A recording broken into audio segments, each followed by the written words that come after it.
Hi, everyone. Good evening. Um, I hope you're enjoying this very warm weather if you're, tuning in live to listen to us, or just enjoying your day if you're watching our recording after the fact. I'm pleased to, present Bonnie here tonight, who's going to be talking about the UK and the US university application process. This is the second webinar that we have put together to help guide you through the university planning process, which we know is a significant decision and a significant undertaking in both our students' lives and our families' lives. And so, our goal over these past two webinars is really to provide you with as much resources, as much information as possible to help everyone make informed decisions and really help counsel your daughters through these next steps. So, so if you did tune in to our previous webinar on the 31st, you would have heard us talk a little bit about our university counseling program in general and kind of what we do kind of around each age or grade, and then more of the details surrounding Ontario and Canadian universities, as well as information on scholarships and resources for planning. If you didn't tune in, please make sure you check it out on Edsby, as the recording and the slide deck for that presentation is there. This evening, we are going to get a little bit more granular in discussing the UK and the US application process, the specifics, as well as a piece on athletic recruiting and NCAA application processes and resources. So Bonnie has curated an incredible wealth of information for you tonight. So again, we hope this recording and delivering the information in this way is accessible for you to view and come back to as you need to. If you have any questions, please make sure you reach out to Bonnie or myself as you navigate this process, as we're always here to help and guide as you move through. I'm going to pass the mic off to Bonnie tonight. All right. Take care, everyone. Thank you so much, everyone, for joining us. Tonight, we're going to start off with a review with some information about university counseling at SAS. And I'm just going to touch on it lightly as we went over it in greater detail in our previous webinar. And then we're going to dive into the UK and the US with a little bit of an overview, and then focus more on the British university information, then the American college/university information. We'll touch on a little bit of athletic recruitment, and then some resources. So, last time we started off with our university counseling at SAS. We had an exciting launch of our mission statement, empowering girls to be courageous learners and compassionate citizens who live and lead with wisdom. And that has led into our philosophy for our UC program. It has been broken down. We have three major pillars to our approach. We want to, at the heart of our school, we want to have a personalized approach to the way in which we counsel your daughters and support them through their career at St. Anne's. And so we start off with our realizing and doing some research on fit. We want your daughters to attend a school that has the right combination of program, campus requirements, and resources, and student support that is right for them. We also want to make sure that they are that we are looking for academic performance. So a university admissions that is competitive with realistic counseling to set goals and consider options. And finally, career goals and aspirations.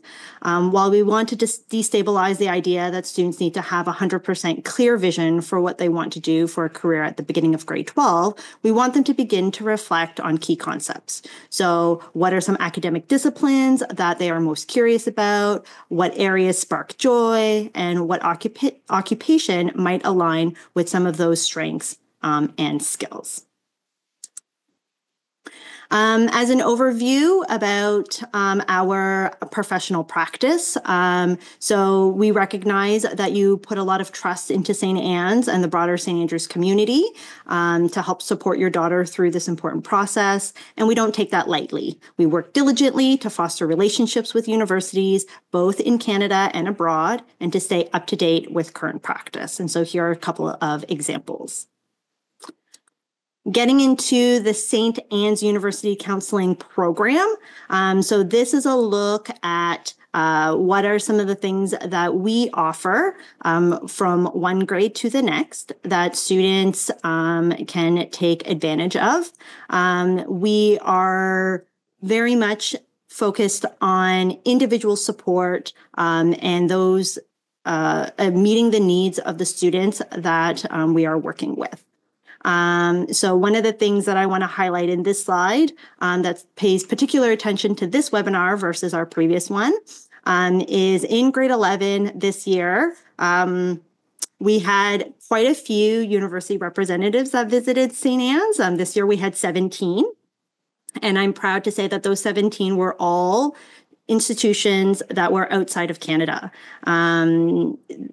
Because of our Canadian University Fair that was hosted at St. Andrews College, all of our visits from institutions were from in the US, in the UK, and so that is very much aligned with what we're going to be talking about tonight. We also spoke about the student timeline, so what students should be doing at different grades during the different grades. So for example, in grade 10, taking courses out of interest, taking the career studies course, maybe considering a summer program. In grade 11, they might attend, it's strongly recommended that they attend the Canadian Universities Fair at SAC. They also attend 2 university campus visits in October and November. There were university information sessions with university representatives as they came to visit St. Anne's, doing some research and preparing to write standardized tests depending on the programs that we're interested in. For grade 12, for next year, if we are a current grade 11 student attending the Canadian Universities Fair again at St. Andrews College, we are going to be having 2 more university campus visits in October, perhaps one in October, one in November. We're going to suggest that students, we're going to have university reps coming and visiting St. Anne's again. And so visiting and attending those, gathering their information, ultimately submitting their post-secondary applications and any scholarship applications as well.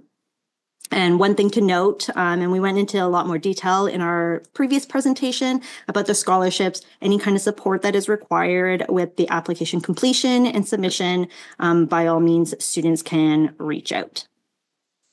And then we put all of that together and we looked at what are some things that students should be doing by each grade. And every student, regardless of the grade, can be researching programs online.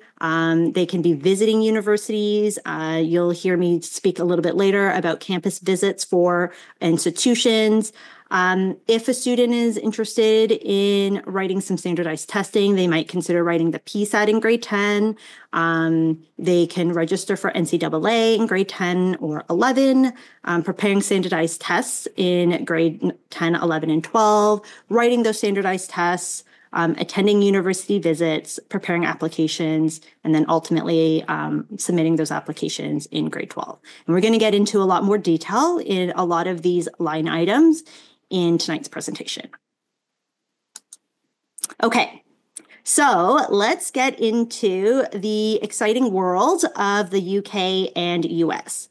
So first I want to set the stage. I want students and parents alike to start the conversation early and understand that we are in this together. This is a group effort. We are going to be working together with this. So that's the counselors, the teachers, supporting with research, writing assistance, academic support, letters of recommendation, application guidance, interview preparation, and a hosting of a variety of workshops depending on the needs of the students. Okay, I encourage students to keep an open mind with their research to identify which schools are the best fit for them.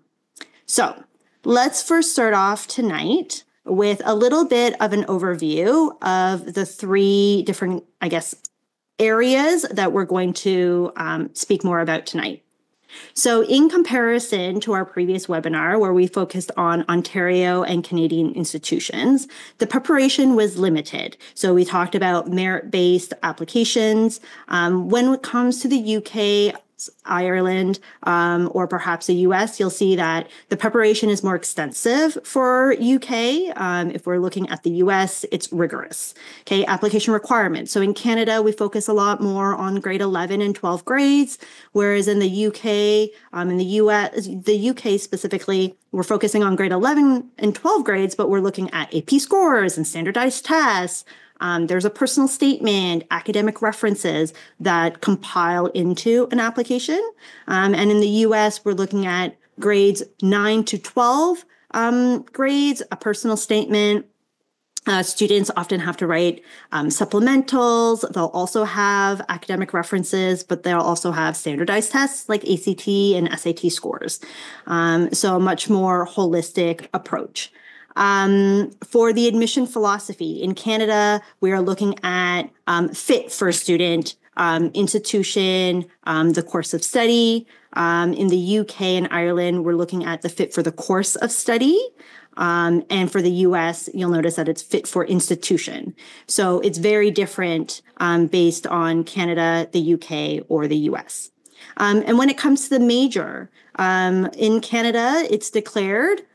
When you apply, you declare your course of study. In the UK and Ireland, you declare at admissions. And in the US, you declare during your course of study. So it can change as you're going through that program. So let's first start off with British university information. Okay, so the nature of the UK system is much more focused than North American degrees. Okay, so what this means is students will apply to a single course, which is why there are opportunities to apply to direct entry programs in law, medicine, pharmacy, and vet medicine. There's a limited flexibility to change a program. So when you apply to a program, the expectation is that you're going to be taking that full program. The school year is typically run from October to June. And a UK-bound student is someone who's passionate about a singular field of study. So something that is a little bit more narrow than a Canadian or a US education. The student is probably self-motivated, they're capable of independence, they're interested and confident to live abroad, they're self-sufficient. Residence is usually single occupancy, so they are going to be primarily living on their own, and they're comfortable with people from a range of countries and cultures. So let's take a look at the UK application process. It is one common application through UCAS. It is fully online. SAS has a unique buzzword that will link a student's application to us. Students may only apply to up to 5 choices, and they're going to be writing one personal statement that is written for all 5 of those choices.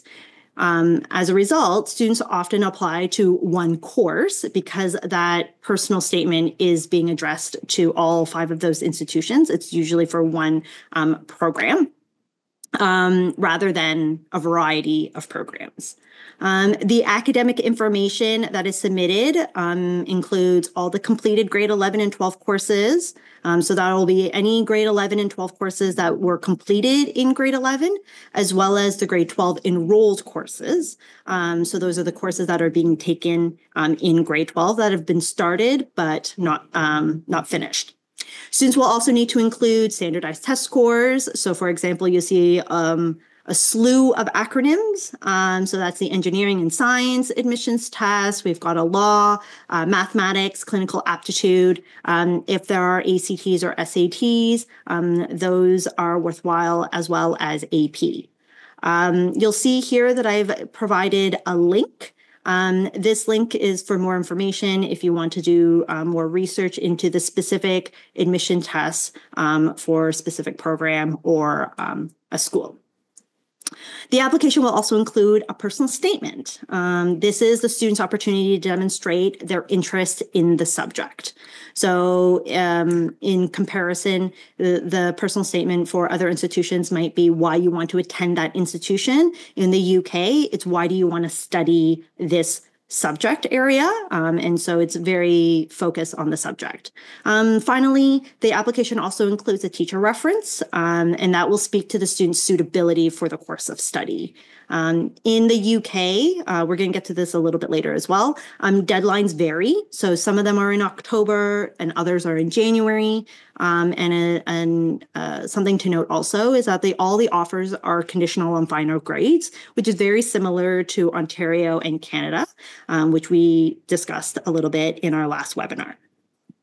Something that is slightly unique to the UK, you can accept up to 2 offers, one which is firm, which is your first choice, and one insurance offer, which is your second choice. Oxbridge. This is a term that we use for Oxford or Cambridge. Students are permitted to apply to Oxford or Cambridge, but not both. So you'd have to pick one. And the deadline to apply to these institutions is mid-October, which is earlier than other UK institutions. Most programs do require an interview. Some programs also require students to write an entrance exam, which might take place between August and early November. It just depends on the institution and the program. Some programs also like to see students samples of work, or you might be required to complete an online questionnaire. Students apply to a college within a university. And this is where the student will study, and admission decisions are made by those colleges. And finally, the advanced placement exams are most likely to be considered in admissions. So taking AP exams is always beneficial. In a more graphic way, mid-October, we've got Cambridge, Oxford, as well as the medical program. So if we're interested in medicine, dentistry, vet medicine, all of those programs also have a deadline of mid-October. All other institutions and programs are typically the end of January. Okay, so how do we prepare our UK application? First, we're going to focus on academic work. This is the framework for all grade 10, 11, and 12 courses. Okay, so it's all about the academics. We're going to continue to use a variety of resources and websites, and I provide some of them at the end of this presentation. For UCAS, UK Finder, Course Finder, for us to find programs and schools that suit your academic and personal needs, and the things that you are interested in. We are going to select grade 12 courses that satisfy prerequisite requirements for programs of interest. And that information we can find online. We're going to begin to identify or continue to develop co-curricular, extracurricular activities that we are interested in and provide a strong framework for our post-secondary goals. So we want to think about the subject area that we want to study in post-secondary and think about the co-curriculars that help prepare us for that direction. We want to make sure that we're engaging in co-curricular, extracurricular activities that are building our skills, and useful to our course of study, that and that we are applying.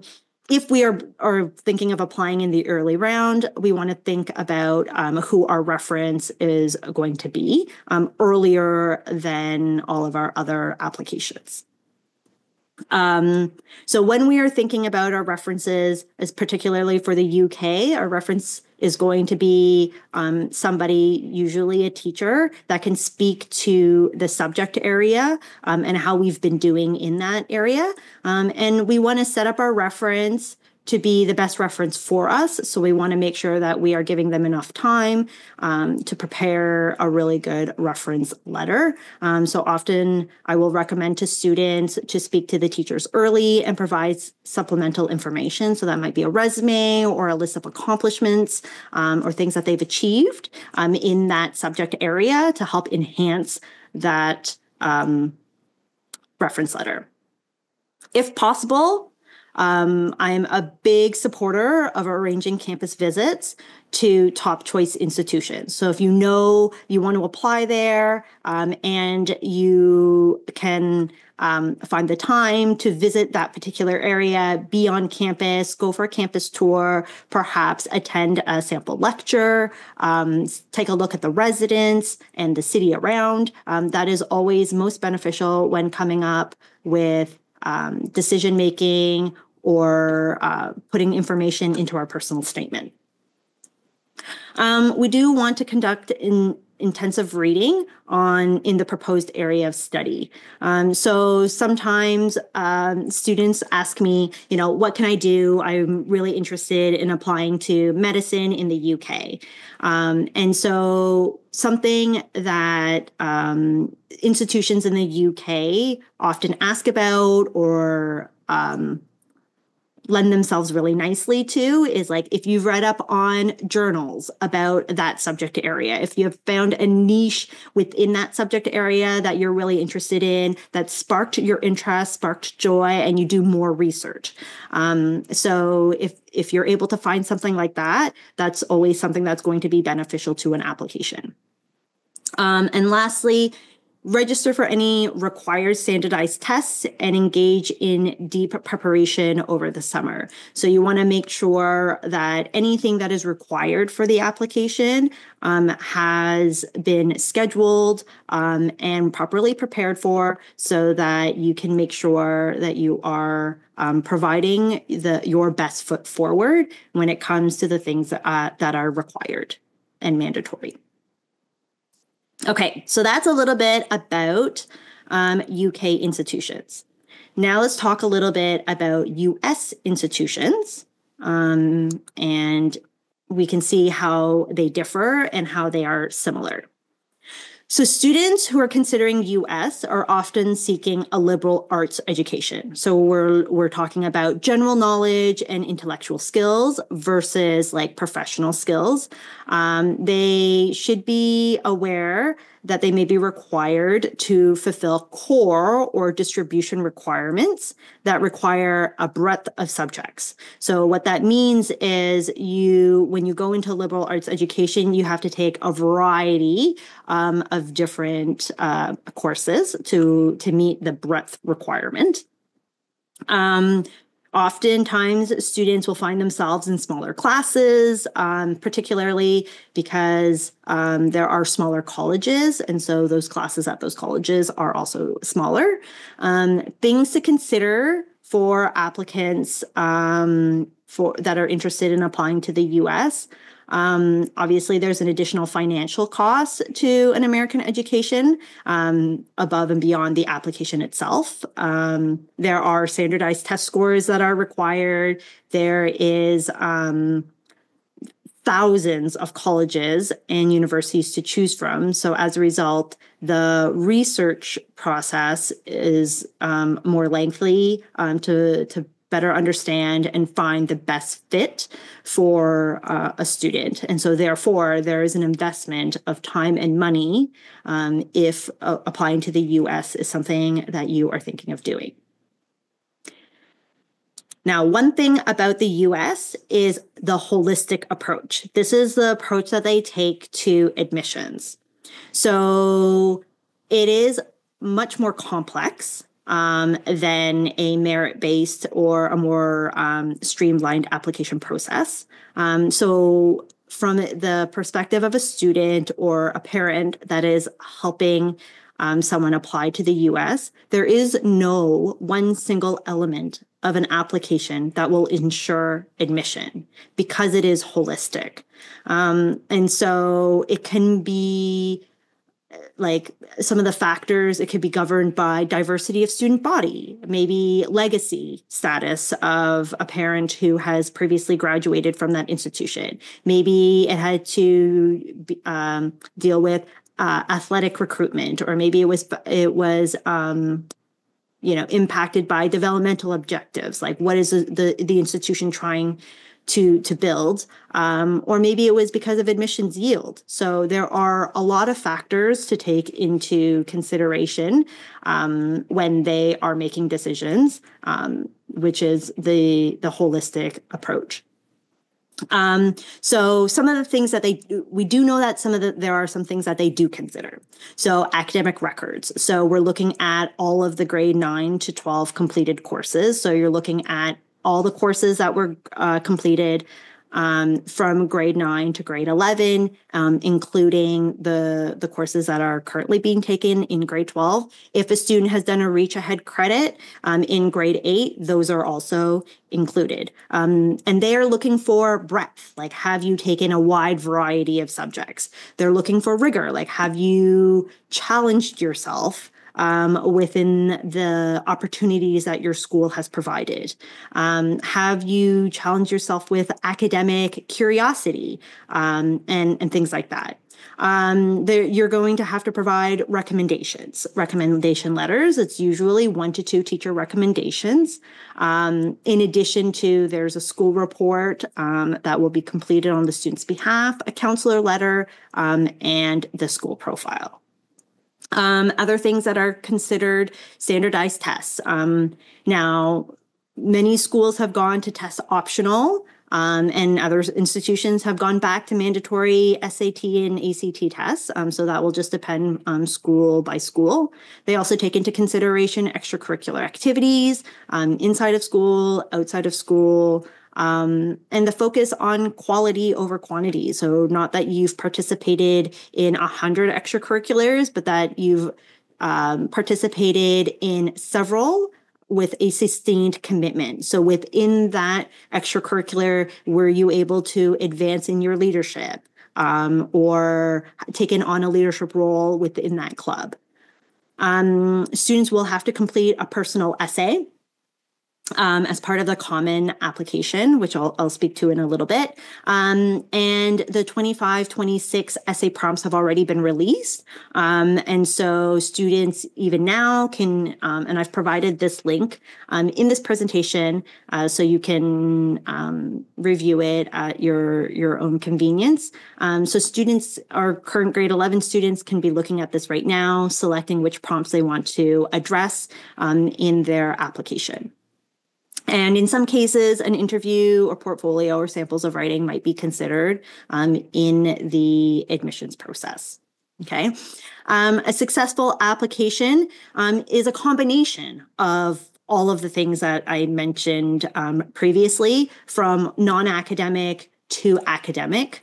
And we want to focus on one exceptional strength that is perhaps non-academic.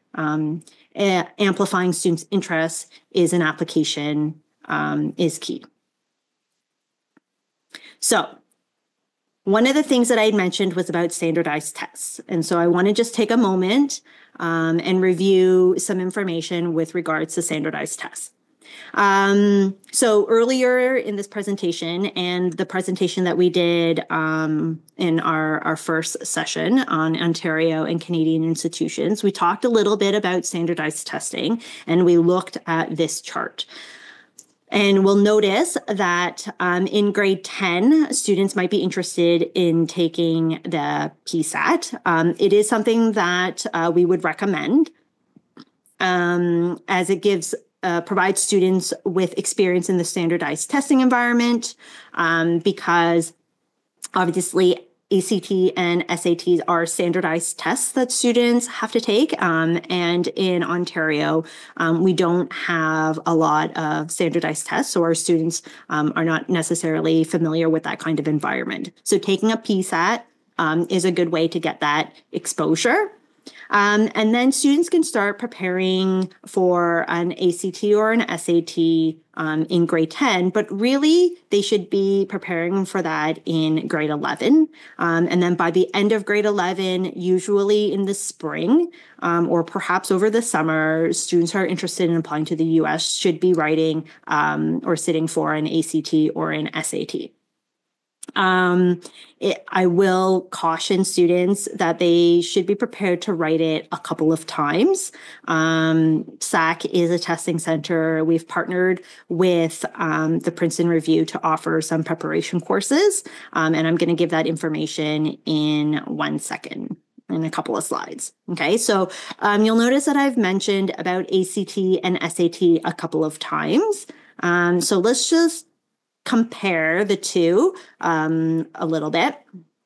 So ACT is out of 36, whereas the SAT is out of 1,600. The ACT, you have 45 minutes to do English, 35 minutes for reading, 60 minutes math, 35 minutes for science, and then there's an optional writing test, which some schools will require.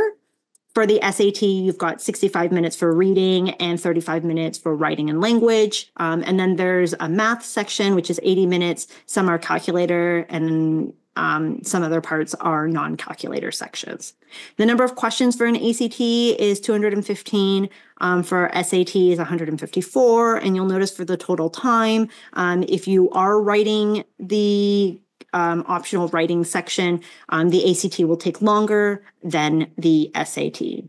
My recommendation would be to write a diagnostic assessment first. And the Princeton Review offers those where students can write an abridged version of an ACT and an abridged version of an SAT, become more familiar with the format, see how you do, and whichever one is more of a strength, then do a preparation course for that test. That way you know you're leaning towards your strength. Typically, Ontario students do better at the ACT. It's formatted and set up more like assessments that we have in Ontario, whereas the SAT isn't set up like our assessments. But that being said, every student should choose the test that is best suited and formatted for themselves, whichever test is going to be where they get the best result. So let's look at, I wanted to also include some information that was offered earlier this year to kind of give a gauge as to what would be offered in years to come. So the PSAT was written in mid-October, and the sign up and the registration will come out again in the summer mailings like we did this year. And then the SAT and the ACT can be written throughout the year. Here you can see on the left-hand side is a sample of the dates and the frequency that was administered this year. I believe there might be one additional SAT date next year. And so you can see the top chart is the SAT test dates, and then the bottom chart were the ACT test dates. So those were the ones that were available at SAC. And then we have these two yellow boxes. These were two courses that we partnered with the Princeton Review to offer to our students. So both of them were available to students for registration in the fall. You'll see the one for the SAT on the left. Classes were in the month of September and October in preparation to write the November 2nd test date. And then there was another course that was started in March, ends just at the end of this week, actually, and sets students up for the May 3rd test date. So if you're interested in applying to the US and require some standardized testing, then this might be an avenue that you can take. Next year, I'll be posting all this information to EDSB as well as including it in the Trumpeter's Note. So stay tuned for further information if this is something that you are interested in. Okay, so how do we actually apply to the US? There is no centralized system for applying to schools in the US. There is one system that's called the Common Application, and it allows students to apply to over 800 different colleges and universities. So it covers many options, but it doesn't cover all options. So unlike the Ontario and Canadian system that we spoke about in our last webinar, we spoke about the OUAC, the Ontario Universities Application Center, that governs all of the applications in Ontario. In the US, they do not have a centralized system like we do. So 800 colleges and universities for the Common Application. So depending on which institution a student wants to apply to, we might be using a Common Application or we might be using a different application. The University of California schools, so they have 10 campuses, so like UCLA, UC Berkeley, UC Irvine, and et cetera, they have their own platform. And so that is just for their campuses. So that might be another platform that students might be using next year for their applications. So this might be a variety of different platforms that students are going to have to stay on top of for their applications. Now, when it comes to application types, plans, deadlines, there is a range. There's a range depending on most binding to least binding. So I'm going to get into this with a little bit more detail. So the first one is early decision. So this is a binding application, which means that if you are accepted, you are obligated to attend and that you commit to withdrawing your applications at other schools if you are admitted. Okay, so typically you are limited to one ED application. So you can only apply to one school for early decision, because if you are accepted, then that is where you are going to be going. The next most binding is early action. So there's actually two different kinds of early action. There is early action that is non-binding, which means that you can apply, but you don't have the commitment requirement that if you are accepted, you must attend. It means that you are demonstrating that you are really interested in the school, you're going to apply early, but if you are accepted, you can still apply to other schools, okay? There is also early, so in comparison, so early decision is a strong commitment to a specific school, whereas early action provides a little bit more flexibility and allows you to explore your options, okay? Now, the other early action is early action single choice, or what some schools call restrictive early action. So this is an early action that is restrictive, where you can only apply to one specific school under early action. You cannot apply to other schools unless they are public universities, okay? And they are, or you might not be able to apply to another early action if they are also a non-binding early program. So this part gets a little bit tricky when it comes to institutions and whether they're early action or a restrictive early action. Now, then we have regular decision. So no binding at all. And all of these also have different deadlines and response dates. So, for example, here is a table that helps outline some of this information. So, students who are applying, planning to submit an early decision application, everything is going to need to be completed by the beginning of November. So you can see here early decision, restrictive early action, and early action. They all have an application deadline of November the 1st. So it'll be an imperative that those students spend some time over the summer deciding the school that they're going to apply to and preparing the necessary documents, because once we start the school year, it's going to be a very quick turnaround before that they apply. You'll notice that under the commitment, early decision, like I mentioned, is binding. So if you get accepted, you must enroll. The limitation, you can only do it to one. And by mid-December, you will have a response from the institution as to whether or not you were accepted. Early action, also November the 1st, not binding. You can only apply to one.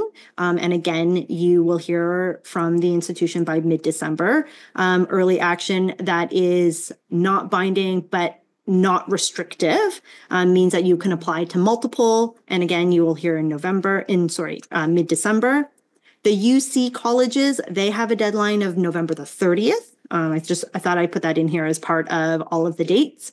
Regular decision is usually in January, and you'll hear back from them on April the 1st, by April the 1st. And then there are some institutions that have rolling admission, which means that they don't have an application deadline. They're just doing, they're reviewing applications as they come in, and they will have the responses by April the 1st as well.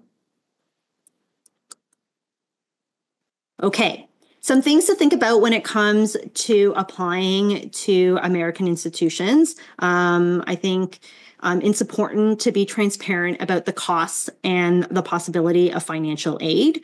So I wanted to make sure that we took a minute to speak about that tonight. The cost of tuition is often more than 60,000 US dollars. And, with the Canadian to US exchange, that's also something that students and parents and families should be taking into consideration. This obviously is not set in stone, and it'll depend by location, the school, the program, things like that. Financial aid in the US is mostly need-based, or we need to be prepared that it will be need-based. And so keeping that in mind, some of the private institutions are need blind. You'll hear these terms, need blind, meaning they don't look at whether a family is requesting need when assessing an application. But that is for US citizens only, and they are need sensitive when it comes to international students, okay?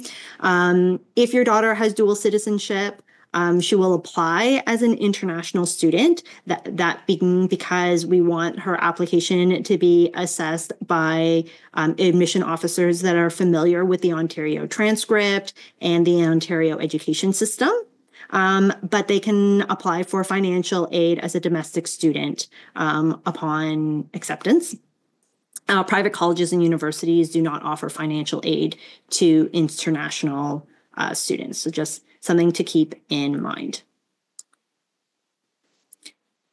Okay, so what are some of the factors that are affecting US admissions? I think that this is important to discuss. There are, in this particular part of the presentation, there are no answers, but some prompts to get some things for you to be thinking about some things moving forward. So over the past several years, there has been a very large increase in application numbers. And so as a result, that affects the admission yields for institutions. Okay, so there will be lower admission rates because there are more applications, more spots. So if you have a rise in applications, but the number of students that you want to accept has stayed the same, or perhaps maybe have gone down, then obviously you're going to have lower admission rates. Additionally, institutions have been reevaluating their test policies. At the time of the pandemic, this forced institutions they had to go with a, test optional or test blind policy because students were not able to get into a test center to write an ACT or an SAT. Since then, many institutions have adopted test optional and continued with test blind policies after seeing the effects of those policies over the last several years. That being said, some schools have reinstated their mandatory testing. So it'll be really important for students to keep that in mind when researching their schools. But this has also contributed to the rise in applications because students that don't want to write standardized tests now have more institutions that they can apply to than before.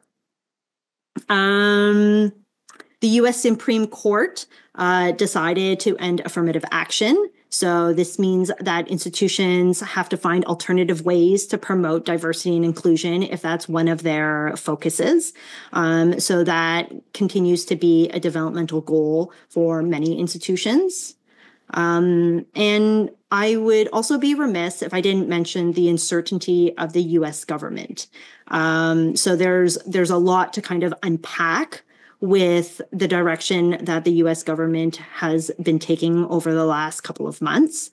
So a couple of different perspectives. There's a lot of job instability at the moment. And if the job market slows, then typically people will go back to school to upskill or reskill, perhaps maybe pivot their career.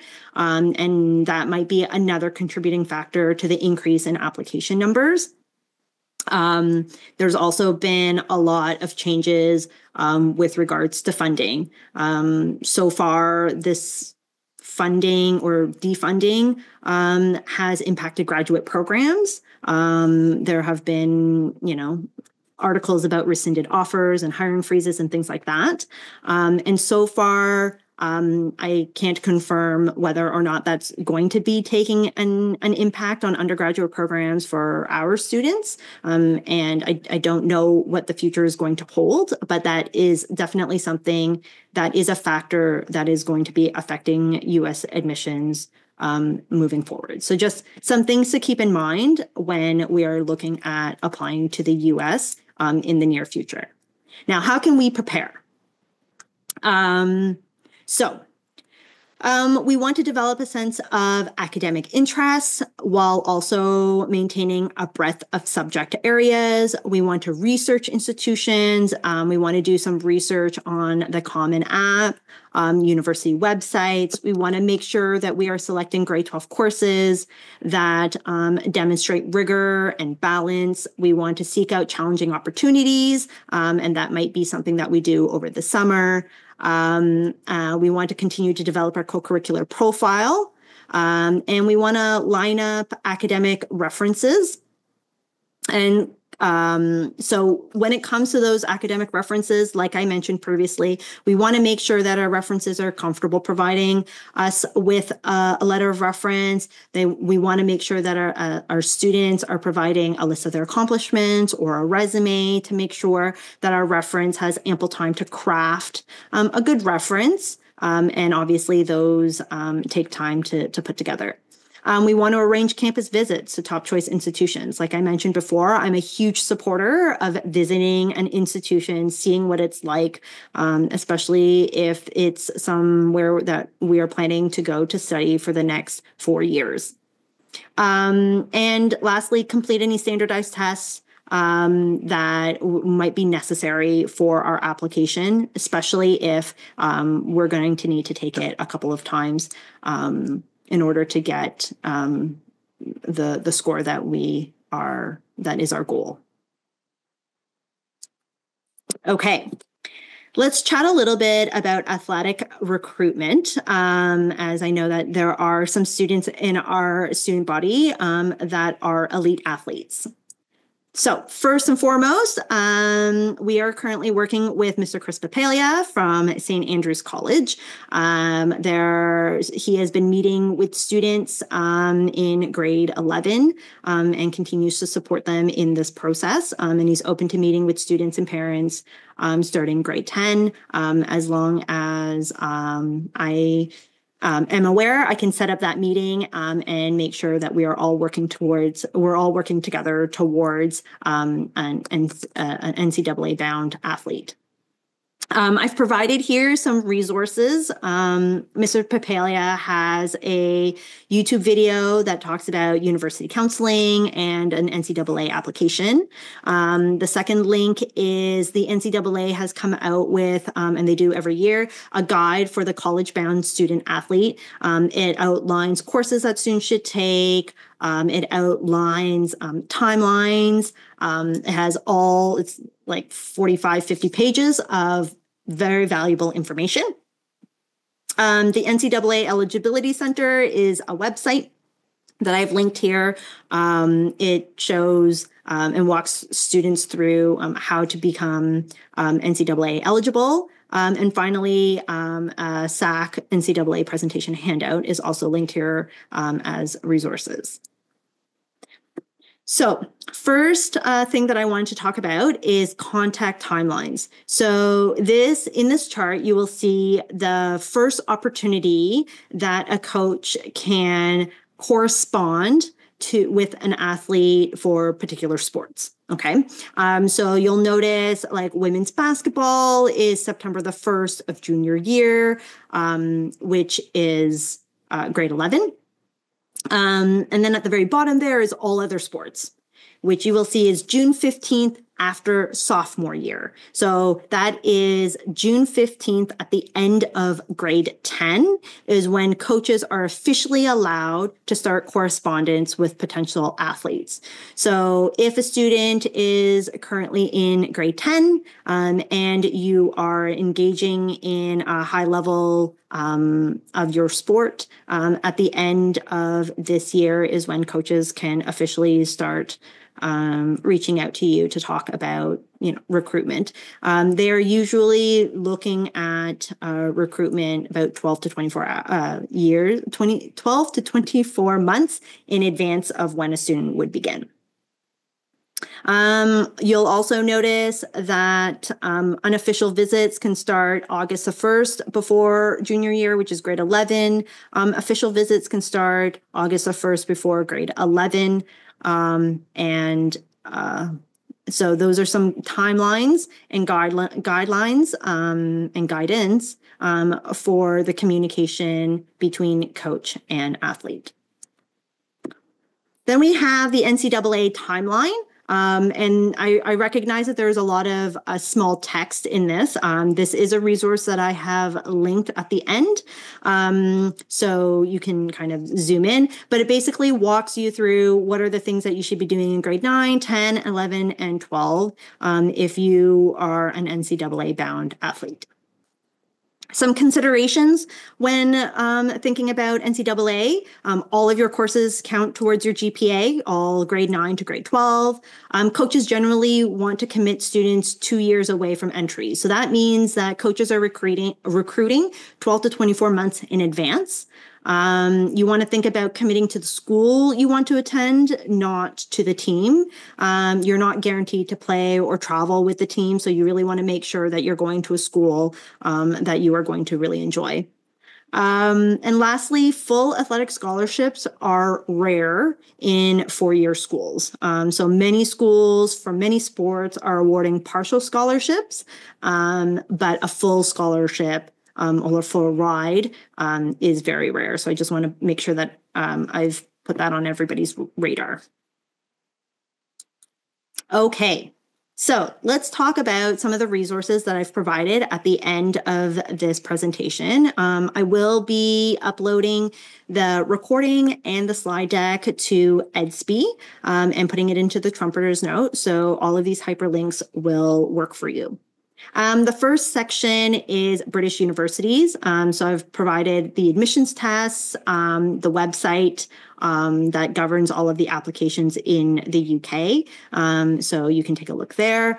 For American universities and colleges that are using the Common App, that's the first link, and the second link are the essay prompts that I spoke about earlier today. And then I've provided some information about different institutions and research, the ACT, the SAT for further information.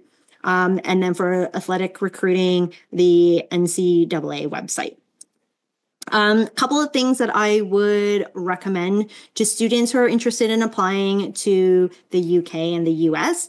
Try to visit the university campus and see what is the look and feel. If they have open house events, even better. There is a university and post-secondary information EDSB group that I look after. And so looking there for university visits, and information on webinars will be found there. We had the University of Bristol, the University and the Queen's University of Belfast. So we've got a couple of institutions coming. There's also a university fair on April the 27th at Toronto French School that has over 100 institutions from around the world. So that might be if that's happening this weekend. So if you are available, I'd greatly encourage that. A couple of key takeaways. Regardless of where you are applying, research should be based on your daughter's interests and strengths. Not all schools are the right fit for all students. So finding the right school and the right fit is something that should be first and foremost. And I would encourage students to reflect on their plans. Like, what are some interests? Why are you interested in that? And how can this institution or program help you achieve those goals? So for our next steps, I spoke about this a little bit in our last webinar when we focused on Ontario and Canadian institutions. So if you are a grade 9 or 10 student, just keep researching. Our career studies class just finished our post-secondary fair. And so we've engaged in a lot of research and dialogue around different institutions and different programs. You might be interested in attending a U.S. pre-college program. I've also provided a resource there that has hundreds of programs in the U.S. For students and parents alike to check out. If you're in grade 11, you want to finish your academics on a strong strong suit. You want to continue maintaining and enhancing your co-curricular involvement, writing, preparing for your standardized tests. I have been meeting with all of the grade 11 students for a post-secondary planning meeting to get insight into some of our goals and where we want to apply to and what programs we might be interested in. Continue researching those programs for interest and fit, and thinking about what criteria you might want for your program or institution and what it is that you're looking for. Some things you might want to consider is the program, the location of the school size, cost, and etc. Now, if we are parents in the audience, what can you do? Well, if you're a grade 9, 10 parent, support your daughter in research and exploration, engage in meaningful conversation, ask questions, discuss expectations for post-secondary education, but also around finances and location and travel. I think it's imperative that students and parents alike are engaging in open dialogue with regards to the expectations for post-secondary education.